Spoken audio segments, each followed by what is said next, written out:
नमस्कार दोस्तों, स्वागत है आपका योर करियर की में।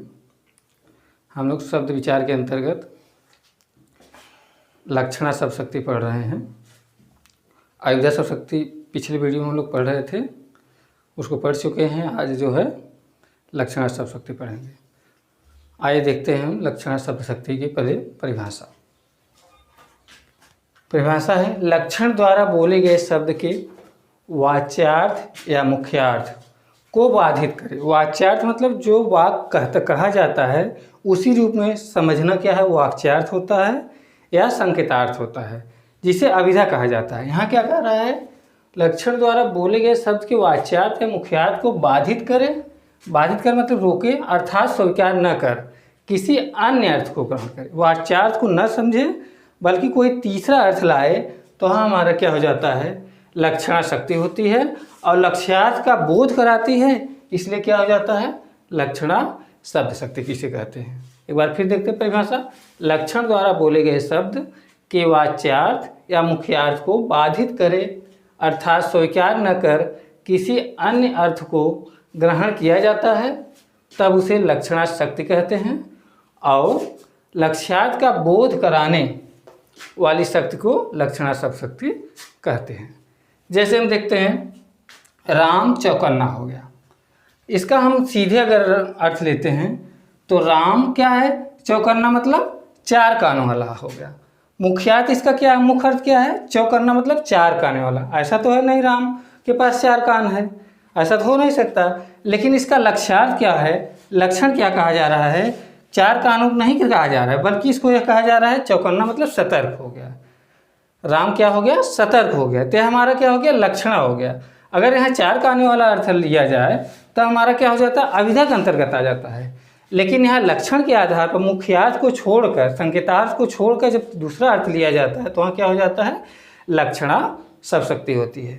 तो यहाँ है, जैसे आपको बताया राम चौकन्ना हो गया, तो राम चौकन्ना मतलब चार कानों वाला हो गया, ऐसा थोड़ी है, राम सतर्क हो गया। अगला उदाहरण हमारा है भारत साहसी है।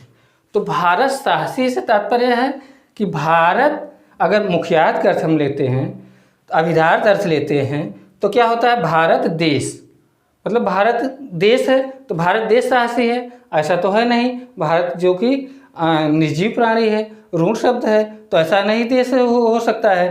तो यहाँ क्या कहना चाह रहे हैं कि भारत के जो लोग हैं, लक्ष्यार्थ इसका क्या है, भारत के जो लोग हैं, भारत के जो निवासी हैं वो क्या है, साहसी हैं। क्योंकि इस समय कोरोना से सब ग्रसित है, तो भारत जो है साहसी है, जो सभी को दवा ट्रीटमेंट जो भी सरकारी सुविधाएं दे पा रहा है।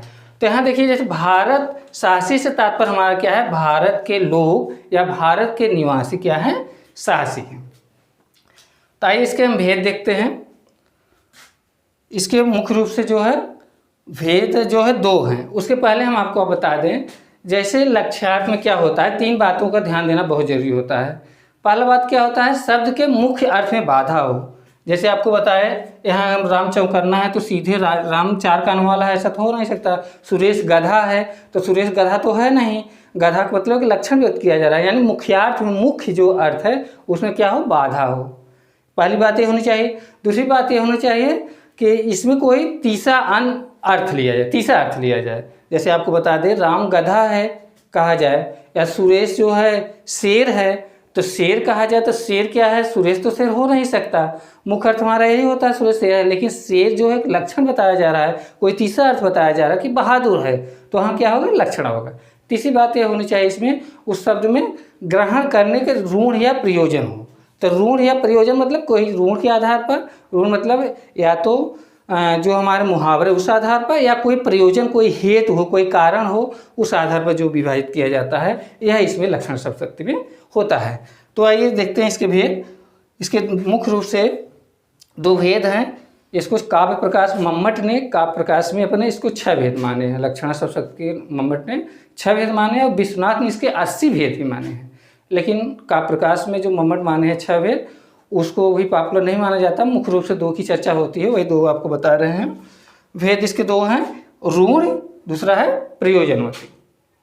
पहला हमारा है ऋण प्रयोजनवती, लक्षणा शब्द शक्ति के भेद। फिर प्रयोजनवती के भी 2 भेद होते हैं, एक गौड़ी, दूसरा होता है शुद्धा।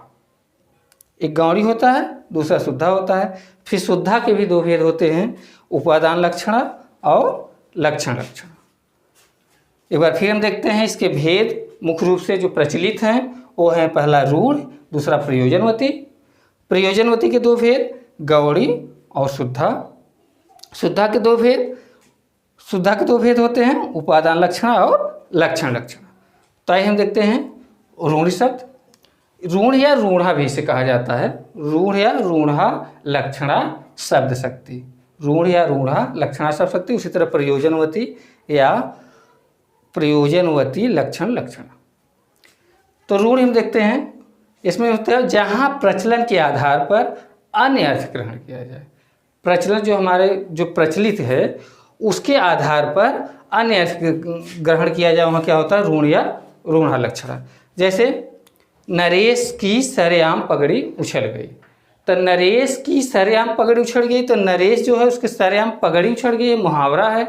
तो पगड़ी उछलने का मतलब पगड़ी तो उछल नहीं रही है, मुख्यार्थ हमारा यह होता है पगड़ी उछलना, लेकिन पगड़ी तो जो उछल नहीं रही, इसका जो लक्षण है कि उसकी जो है बेइज्जती हो गई। नरेश की क्या हो गया, सरेआम पगड़ी उछल गई, मतलब कि वह उसकी बेइज्जती हो गई, उसका इज्जत में बाट लग गया, उसकी इज्जत खराब कर दिया गया। तो यहाँ हमारा क्या है, प्रचलन के आधार पर जो इसका अर्थ आ रहा है वह क्या है, लक्षणा। तो लक्षणा के और उदाहरण जैसे कहा जाए कि वह 9-2-11 हो गया, ऋण अर्थ ले लिया जाए, वह 9-2-11 हो गया, तो 9-2-11 तो हो नहीं रहा है, उसका जो है ऋण बताया जा रहा है मुहावरे के आधार पर कि वह भाग गया, वह भाग गया बताया जा रहा है। तो हाँ क्या हो जाता है हमारा रूढ़ा लक्षण लक्षणा। तो और उदाहरण कविता के हम देखते हैं, काव्य शास्त्रीय उदाहरण जैसे हैं ऋण के, बिहारी जी का बहुत अच्छा उदाहरण है। जैसे दृग उर्झट टूटत कुटुम, जुरत चतुर चित प्रीत, परत गांठ दुर्जन ही, दई नहीं है रीत। बिहारी जी के उदाहरण है। इसमें देखिए परत गांठ शब्द आ रहा है, ये भी मुहावरे का उदाहरण है। दृग उर्झट मतलब नेत्र जो हैं बज रहे हैं, दो प्रेमी मिल रहे हैं। टूटत कुटुम, लेकिन देखने वालों क्या हो रहा है, कुटुम के घर जो है टूट रहे हैं। जुरत चतुर प्रीत, और जो चतुर लोग हैं उनसे प्रीत मतलब प्रेम बढ़ रहा है। परत गांठ दुर्जन, लेकिन जो दुर्जन लोग हैं, दुष्ट लोग हैं, वहाँ क्या हो रहा है कि उनके मन में जो है दुष्टता भाव उत्पन्न है, मतलब टूट रहा है। क्या टूट रहा है, परत गांठ, उनके हृदय की बातें दोनों में जो प्रेम है वह हट रहा है। दई नहीं रीत, यह कैसा रीत है, ये बिहारी जी का उदाहरण है। ये भी किसके अंतर्गत हमारे आते हैं, ऋण के अंतर्गत आते हैं। अब आइए हम देखते हैं प्रयोजनवती के उदाहरण, पर इसकी परिभाषा देखते हैं। जहाँ वक्ता के विशेष प्रयोजन से प्रेरित होकर, जहाँ वक्ता के विशेष प्रयोजन, यहाँ क्या हो रहा था, प्रचलन के आधार पर जो अर्थ ग्रहण किया जाता था, लेकिन यहाँ क्या हो, जहाँ वक्ता के विशेष प्रयोजन से प्रेरित होकर उसका प्रयोग लक्ष्यार्थ में किया जाता है, वहाँ क्या होता है प्रयोजनवती। इसका समीपता से तात्पर्य भी होता है।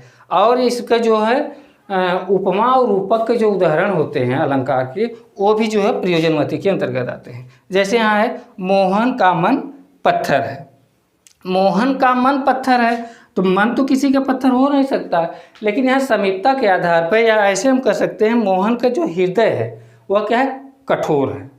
सभी हृदय कठोर नहीं हो सकता, लेकिन मोहन हृदय क्या है, कठोर है। पत्थर के मतलब है, पत्थर तो है नहीं किसी के कलेजे में पत्थर है, तो उसका जो हृदय है वह है कठोर है।